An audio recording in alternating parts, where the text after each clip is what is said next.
You're listening to God Stories Radio. God Stories Radio. God Stories Radio. Bringing hope and comfort through the Christian testimony. You're tuned into the God Stories Radio podcast. www.godstoriesradio.com.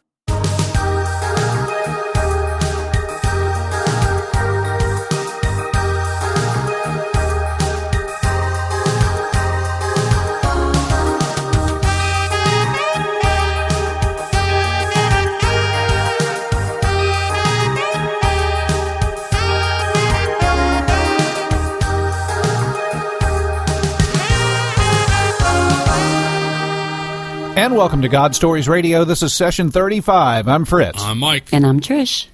We have a whale of a session tonight. We do. We really do.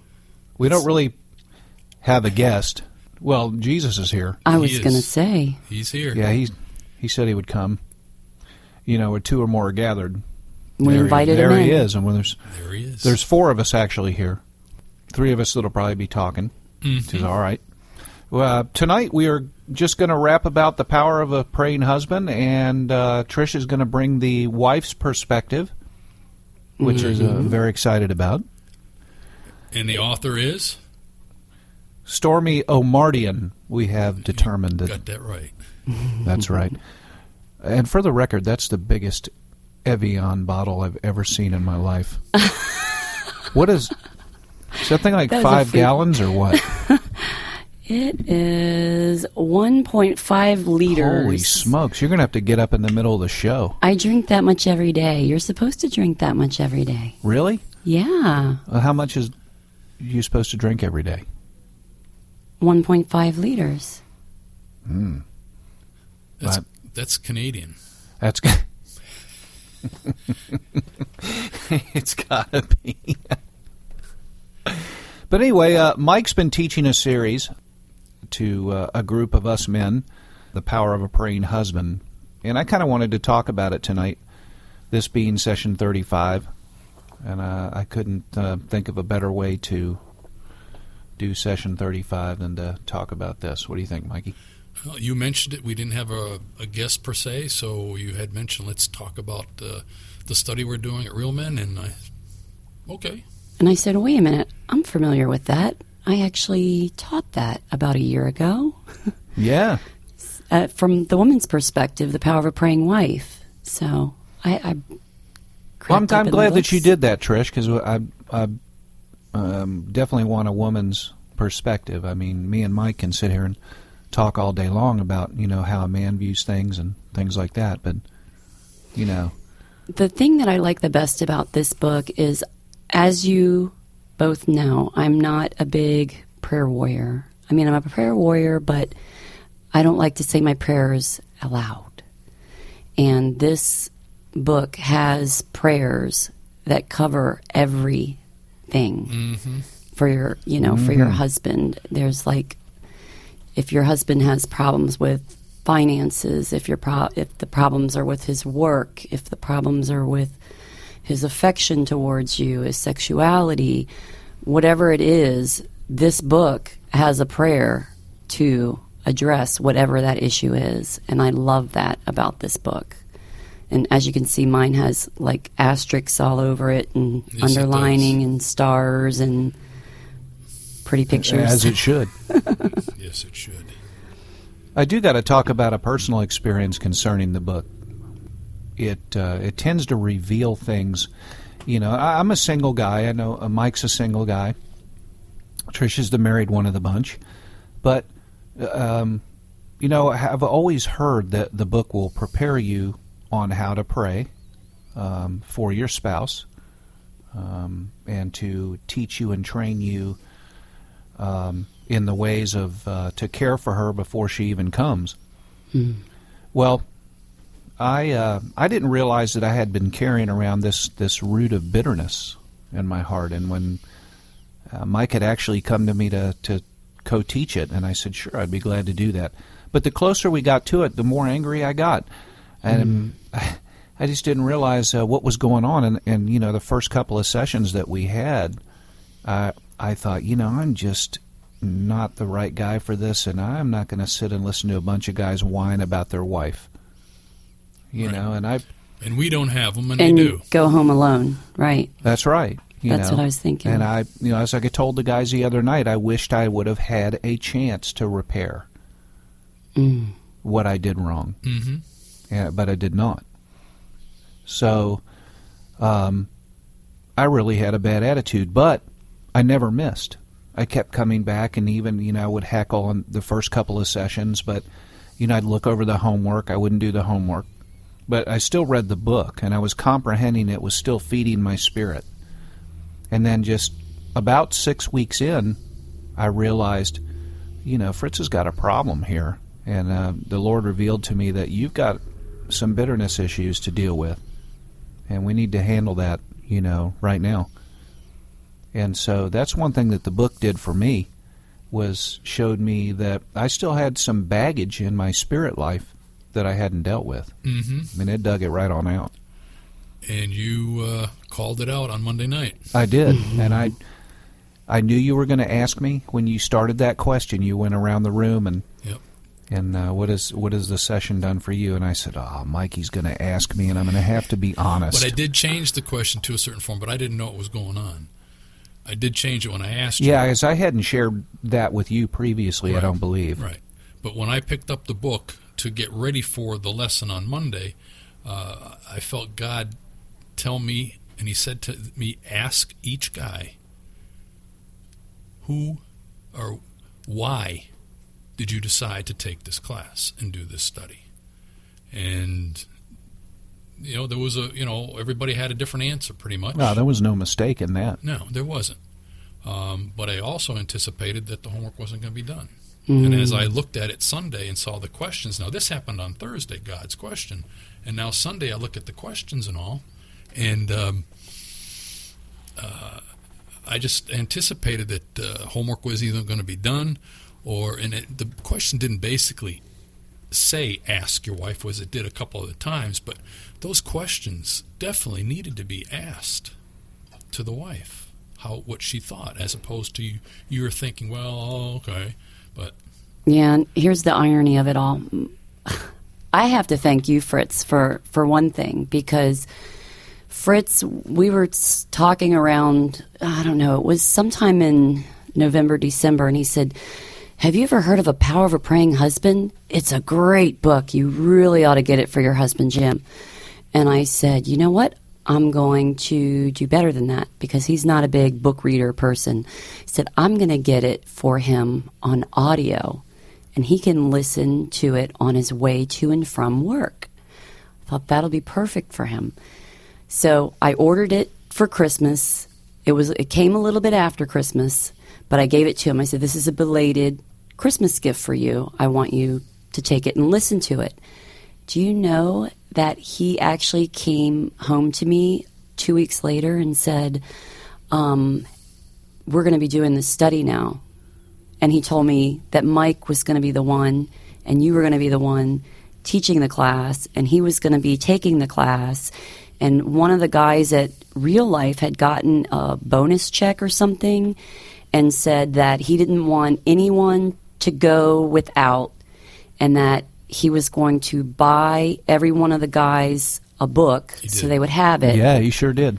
And some people, that could have been just the thing. That could have been just the excuse that, you know what, I'm not going to do this Power of a Praying Husband because I don't want to have to put the money out for the book. The thing about it is, too, when I received them in the mail, all of them looked like they weren't even touched, weren't even opened. Wow. And that's the sad part about it. Yeah, Jim's, it had an inscription from, it looked like maybe a wife or something. Some of them did have inscriptions inside, but again, I'm telling you, the books did not look like they were opened at all. They weren't beaten up like my book where it's got all the underlining. Well, that was one of the things when the woman that taught ours, Tanya Nogler, she specifically said, when you're reading through the book, when something jumps out at you, I want you to underline it. And if it really is like screaming at you, I want you to put a star by it. So now when I look back at my book, I'm like, oh, yeah. And when I read it the second time around and the third time around, different things are screaming at me than what were screaming at me the first and the second time that I looked at it, you know? The one thing that I wanted to bring up was it also talks about not just how you pray for your husband, but it talks about the woman and like Proverbs 31 and what a godly woman is. It describes a godly woman. It says, when you're praying for yourself, his wife, remember this model of a good wife from the Bible. It says she takes care of her home and runs it well. She knows how to buy and sell and make wise investments. She keeps herself healthy and strong and dresses attractively. She works diligently and has skills which are marketable. She is giving and conscientiously prepares for the future. She contributes to her husband's good reputation. She is strong, solid, honorable, and not afraid of growing older.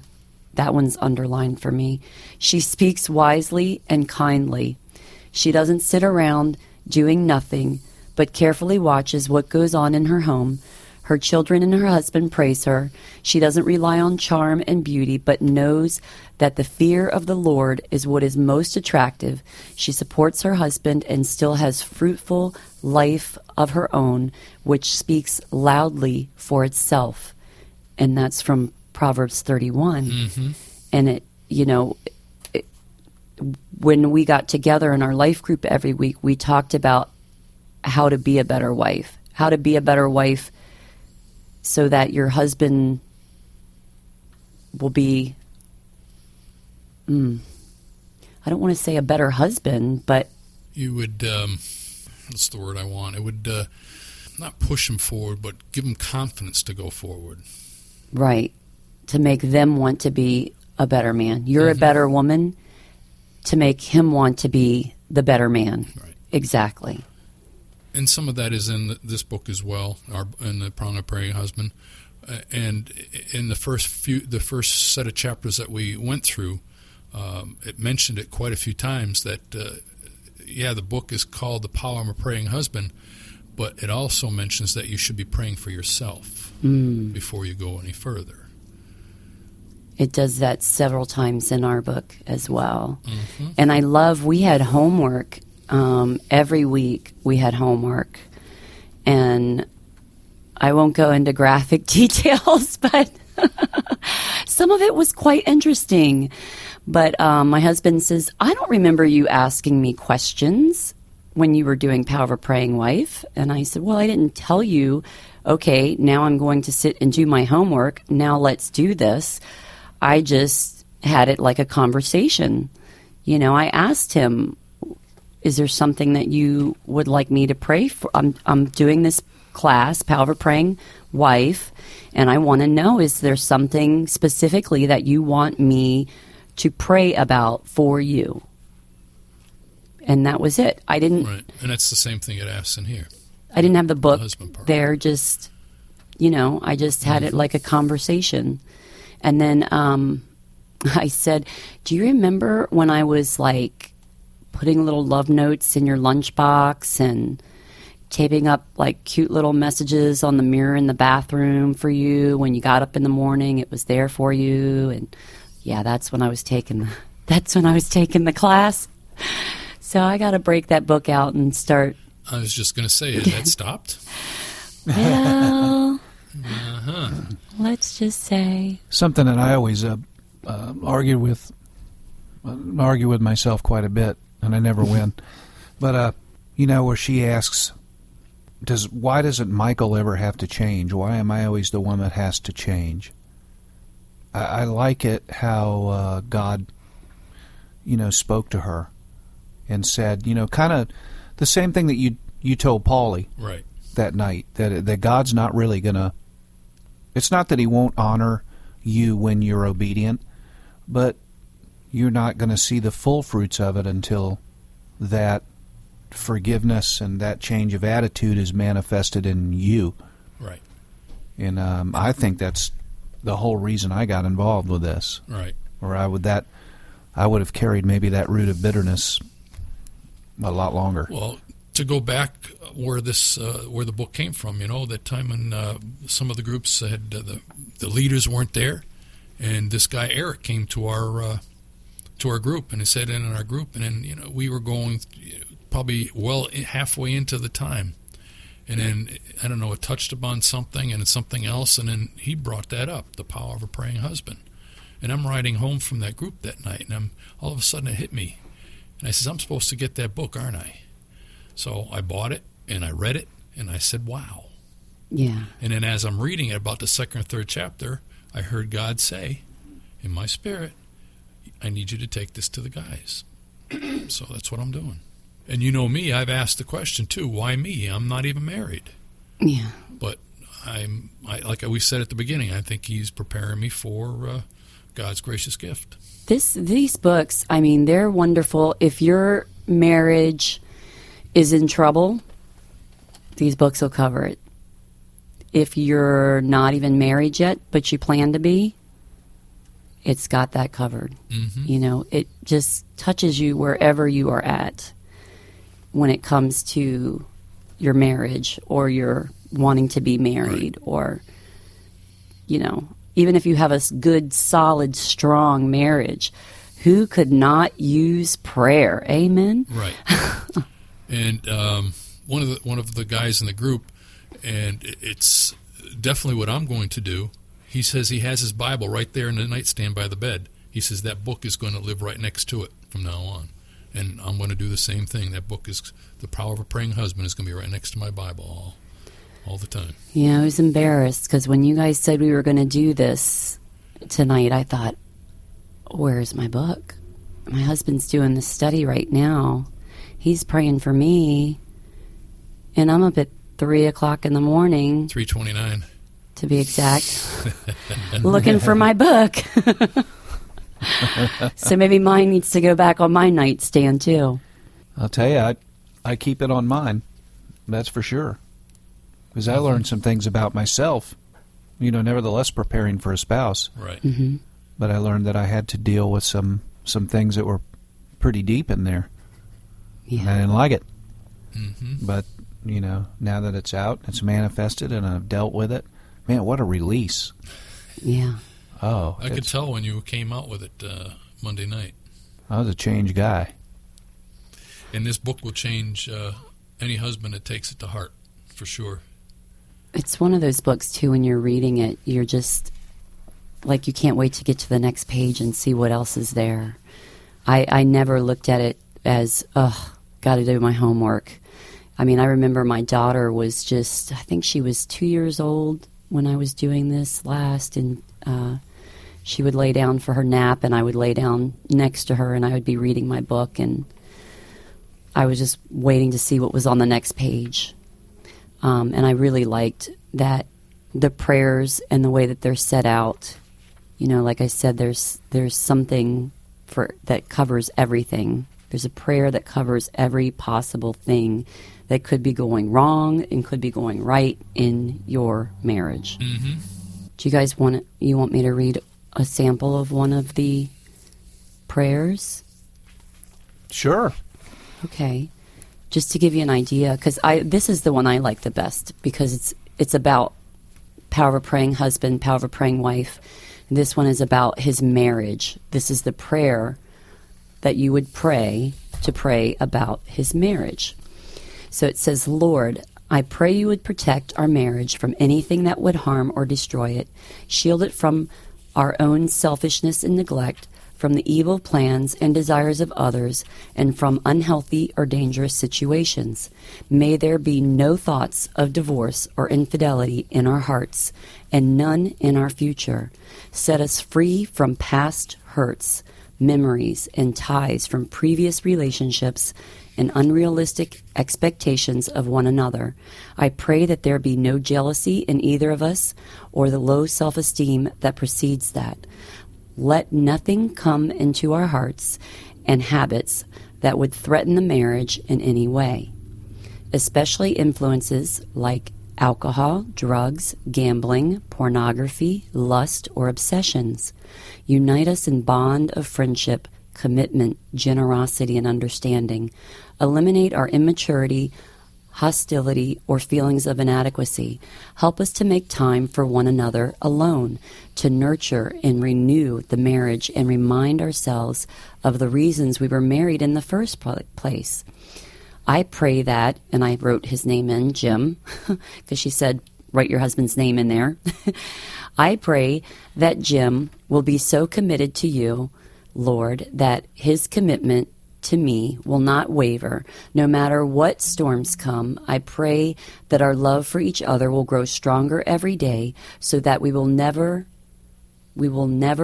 leave a legacy of divorce to our children. And that's like huge for us, right. Because I grew up without a father. Like that at the end of each chapter, depending on what the chapter title was. Right. And another thing I like about the book as well, and Power of Praying Husband probably has the same in there, that it has a section of the book that says she says. And that was where she had basically had a survey of probably hundreds of women and what they felt was important to them. And each chapter, again, depending on what the title was, there's probably about 7 or 8 things listed in each chapter that says that she says. So again, it's coming as a majority of what they feel is important, the wives themselves. Oh, because we don't have that in ours. And this one does, and I think that is big on each chapter that has that in there, coming right from the woman. Do you guys have the power tools in the end of each chapter? I like that too, because if you're not really keen on Scripture and you're not familiar with Scripture and specifically with the Word, the power tools are verses. Let's see, there's 1, 2, 3, 4. It's about 5 verses at the end of each chapter. And for our homework, we always had to write out the verses, on our notepad. And then we would have different things like put up a note and tell your husband 5 things that you love about him. And at first, some of these women are in there because they're not in a happy marriage. You know what I'm saying? And you're telling them to come up with 5 things. But we all talked about, once we sat there and really put paper, pen to paper, it was not that difficult to come up with 5 things. In fact, we would have to narrow our list down, from 10 and whittle it down to 5, or leave it at 10 and consider the homework done, I had circled a little something I wanted to read, which kind of lends itself to what I was experiencing early on. But it says, our marriages would all be better if each of us were totally whole before we were married. But achieving wholeness can take a lifetime, and that's longer than most of us are willing to wait before we marry. However, often the very conditions we need for emotional healing are provided in the marriage itself. Emotional healing happens faster within the context of a committed, unconditional love relationship, because the hurting person often feels safe enough to face the pain of the past. She or he doesn't have to try to hold it together or keep up an image or pretend there is no hurt. So, I see your faces. I look around the table, and I'm like, well, none of us have ever had a problem with that. No. It's not like we've ever had to pretend that we're not hurting. But that was me. I wore the mask of false bravado for many years. Well, especially men would probably have that, reaction. Because you're not supposed to be sensitive. You're not supposed to be hurt. He hurt his little feelings, So I can just imagine that's most men would read that and it would hit a nerve. Mm-hmm. This book hits a lot of nerves, Mikey. It does. Yes, it does. But I tell you, if you seriously want to get closer to God and closer to your wife at the same time, that's the book. It's a must-have. It's the book. We should tell them what it is again: The Power of a Praying Wife, or The Power of a Praying Husband. And how did we decide her name is pronounced? Stormy? Omartian. Omartian. Omartian. As opposed to a Martian. That is not correct. That is not correct. No. No. And they also have, there's a study guide that goes with it. It's a real easy read. I mean, it's like, how many pages? It's, I think, under 200 pages, the whole book. Right. And you read a chapter a week, and you have a meeting. If you do it in the way that we're doing it. Right. We are once a week. Once a week. One chapter a week. One chapter a week. And you get together and you, well, the way we did it as the women, we went around the room and said, you know, what spoke to you in this chapter that you read. And people had notes and people had things underlined. And, you know, I'm not going to lie, there were tears shed in those meetings. You know, there was some true bonding. There was some real sisterhood going on there.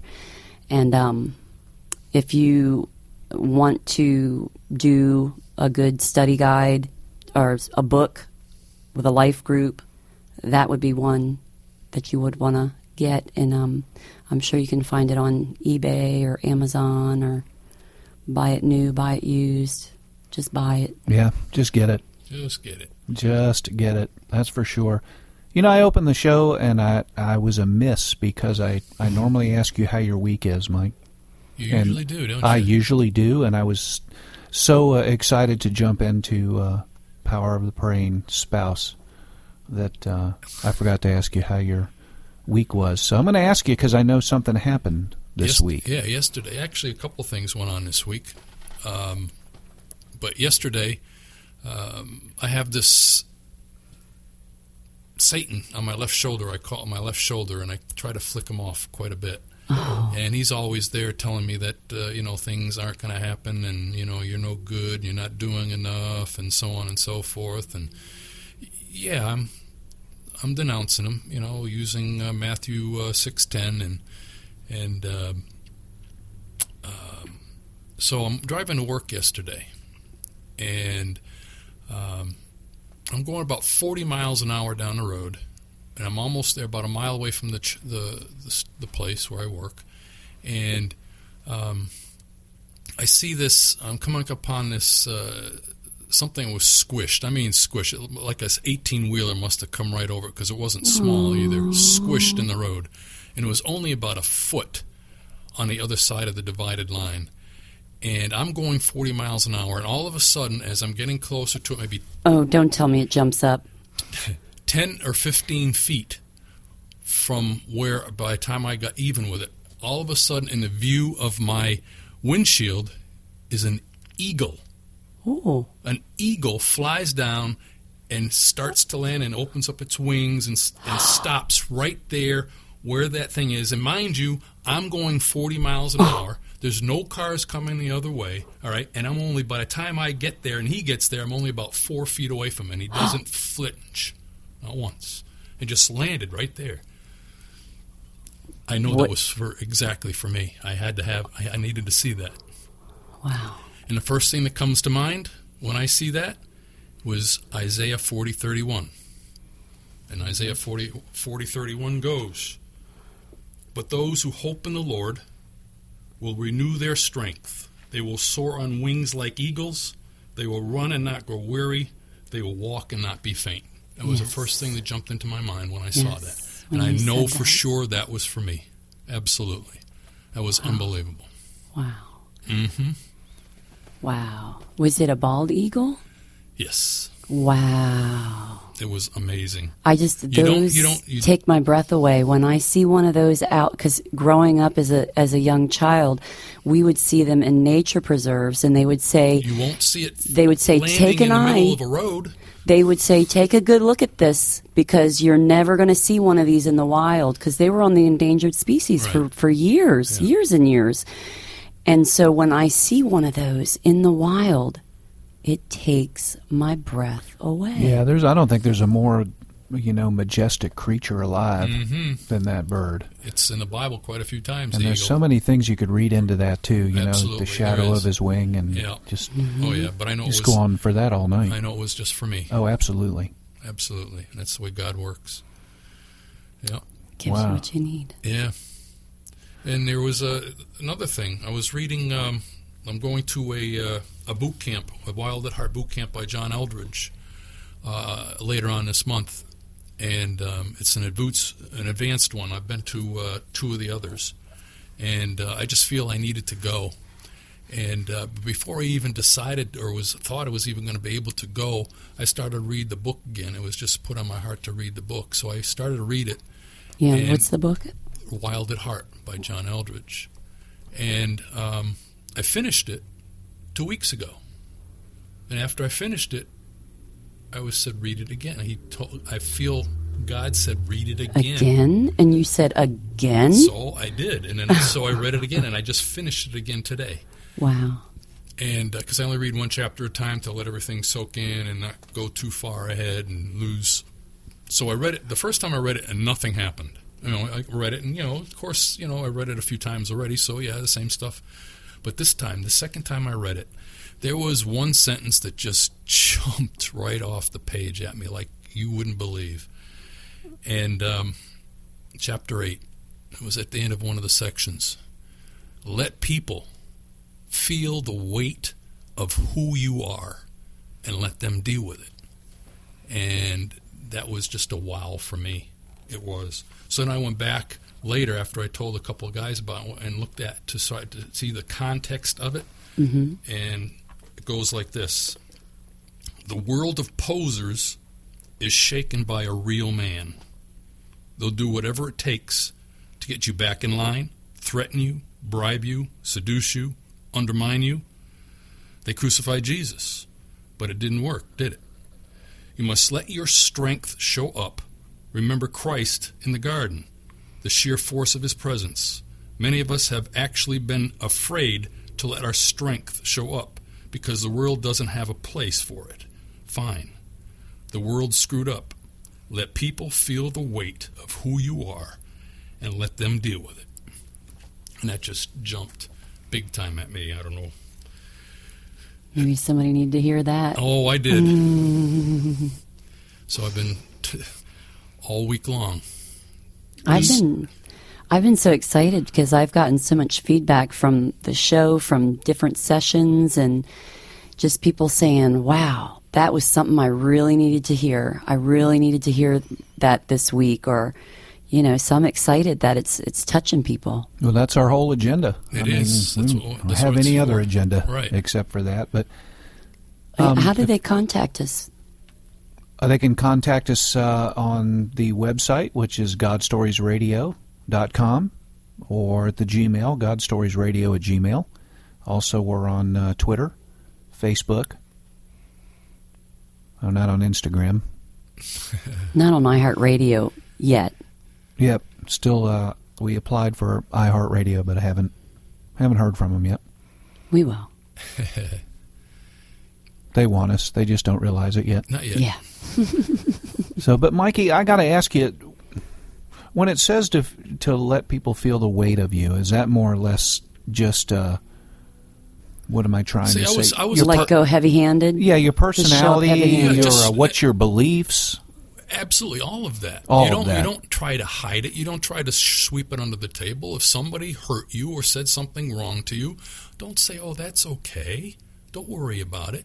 You let them know. In a way, yes. You don't jump down their throat or anything like that. Mm-hmm. It says, "Feel the weight of who you are." Right. So, and that wasn't me. I mean, I always was. Okay, fine. Hit me again. Okay. Well, that's the way I perceived it because I'm always an internalizer and a people pleaser at that. Right. And you don't win that way because then you just explode.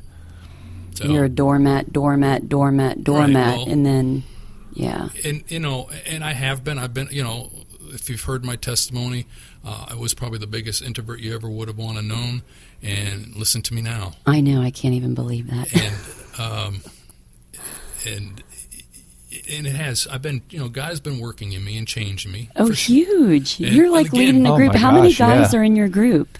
The Power of a Praying Men, Power of a Praying Husband. How It's many? got the largest group there is. They've I actually think- tried to split us up several times, and none of the guys will leave. Nobody wants to go. Nah, yeah, exactly. Maybe after last week, they I don't know. You call them out. Did you do your homework? I don't know. Man, this has been fun, guys. It was. Just Yeah. kind of having no agenda and talking to the listeners, but the Power of the Praying Husband and Power of the Praying Wife. Thank you, Trish, for giving us the ladies' perspective tonight. thing. We really appreciate that. Thank you. Thanks for Appreciate having me. Mikey for sharing.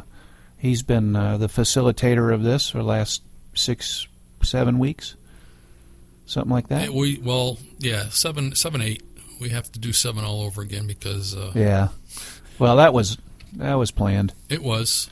I figured the question that God told me to ask was going to actually take it past the point that it wouldn't be long enough to do the study itself, the questions, and it worked out. I prayed about it, and look what happened. They had the speaker that went long, and then they had something about the leaders that had to go up on a stage and talk for about 5 minutes right now. So, I mean, it all came right down to we had 2 minutes left before baptism, and we didn't even touch the book.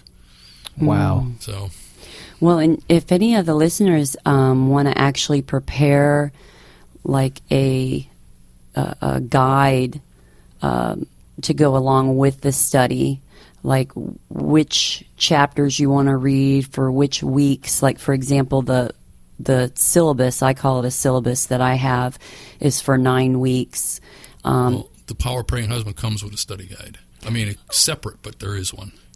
Oh, okay.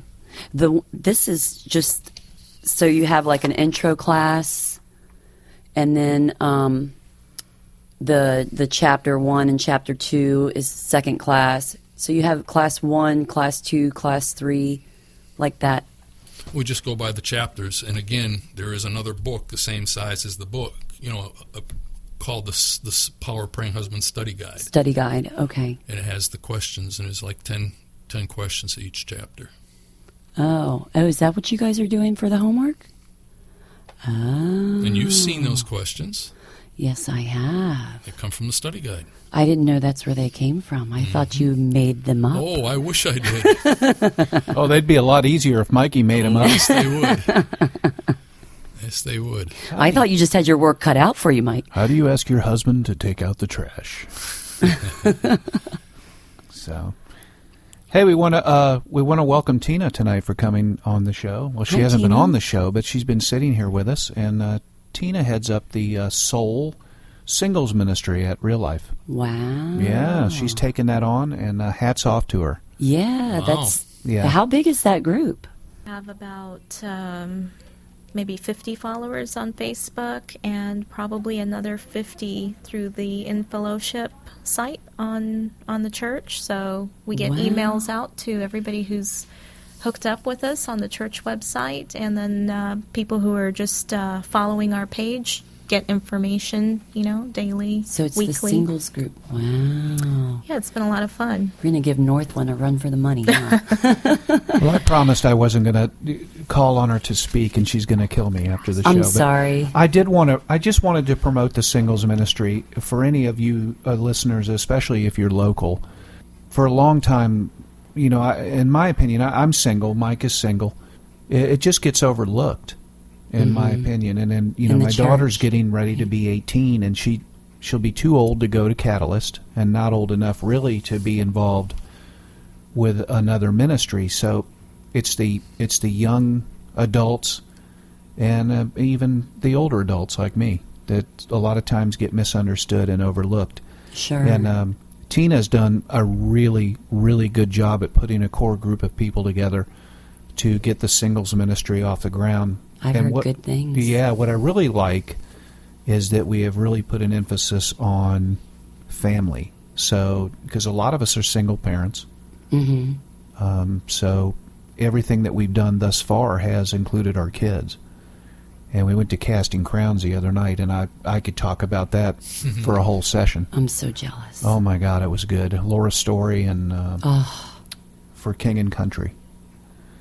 But I just wanted to admonish her tonight for taking on the duties as the singles ministry. Singles ministry leader. And how do they get in touch with you guys? Well, they can go to the Facebook page, which is www.facebook.com/real life soul. And then they can get in touch with the church and ask to be contacted, and we'll reach out to them also. Okay, yeah, the website's www.getreallife.com. That's correct. We're just really excited about the ministry because we're taking a different approach than has been taken before, and this is really about an opportunity for people to heal and get support, as well as to serve together. Nice. And, like Fritz was saying, have their families included and not be excluded from things. So. That's wonderful. Yeah, because usually when you think about joining a church, what do you do when you're alone? I think that's probably the biggest challenge for single people. A lot of people are introverted like Mike. A lot of people, they shy away from big crowds. They don't want to be putting themselves out there constantly, or they don't have time. Mm-hmm. They're running on tight schedules. And this way, they can just come out to one of our fellowship events and just meet some people in the same... Right, no pressure. Just, come out and hang out with some new friends. Meet some new faces, and then the next time you go to church, you'll know some people. I know. I was jealous because you guys do some fun stuff, and I'm like, tack on it. That's going to be so odd if I tell my husband I want to go to the singles thing with Fritz and Mike. That's just not going to go over really well. So. But I've wanted to join you guys. Yeah, I think there's a lot of people that are really enjoying some of the activities that we're doing. But I will give a quick plug to the Real Life 5K that's going on this Saturday. Oh, yeah. Mm-hmm. So yours truly will be there DJing and playing background music. Awesome. Yeah. Didn't know that. Yes, ma'am. It's a fundraising to benefit the food pantry. So, they're feeding hundreds of families across Central Florida. So it's an awesome cause. Yeah, and it's going to be right at the lakefront in Claremont here. That's right. And the race starts... I'm definitely walking, but it starts at 8:30. Walk/run. And you can also go to the church website to get to register for it and so forth. So it's www.getreallife.com. And then /5K if you want to register for the 5K. Awesome, too. I want to mention real quick that Tina is going to be featured on Real Talk, I think. Really? Yeah, coming up here, and they're going to do a show on singles, or being single. Oh, nice. So Tina has been elected to speak on behalf of us singles. Great. We couldn't be more excited. That is very exciting. Great. You'll have to tell us when that is. I record that every week, so Great. I just caught up on the most recent one. My husband and I both watch it together, so we have to wait till we're both available at the same time, which is a rare thing in our house. And then we catch up on all the past episodes, so you'll have to tell us when you're on. Definitely will. I'll definitely share that air date with you. Cool. Awesome. Hopefully we'll be finishing up Aubrey's Change Life story this week, too. And Craig says he's got about 8 minutes. Can't wait to watch already. that. I said, what are you going to cut? And he said, nothing. This thing's going to be 8 minutes. Wow. And I went, all right. I can't wait to see that. Well, that finished me too. product is going to be amazing. I tell people about her story every week. The person at the McDonald's taking my order, I'm like, you know what? This miracle happened with this girl right in time for Christmas. Just how amazing is that? How incredible is that? Yeah, speaking of 5Ks, she's actually going to be speaking at an Angel Flight fundraiser. Wow. At Orlando, not International, but the executive, Orlando Executive. Orlando Executive Airport. Mm-hmm. Wow, and that's the people that actually flew her to get her liver correct. And kidney. In Miami, yes. Yeah. In Miami. And Craig actually went out there with a film crew and got footage, and they took him up in an airplane, and they interviewed Steve, who is the, I think, second in command out there at Angel Flight. So I can't wait. Yeah, until those that are comes all out. volunteers, right? They Oh, are absolutely. volunteer. So that's got to be hard to find a volunteer pilot, a pilot to They got a bunch of them, and they volunteer love to do it. And a lot of them are old, older retired military guys and stuff like that, and they like nothing more than to soup up that plane and go. and go get yourself some organs. You know it. They look for an excuse to put it up in the air. You know it. That's a wonderful one. Yeah, and not only that, we weren't beyond changing a pilot's life either, That's right. and that's another story. So, That's right. but anyway, Coming well, I to you just- soon. Yeah. Thanks, you guys, for your input. Thank you, Tina, for sharing a little bit. Thank you. And that wraps it up for session 35. Thanks for tuning in. I'm Fritz. Mike. And I'm Trish. God bless.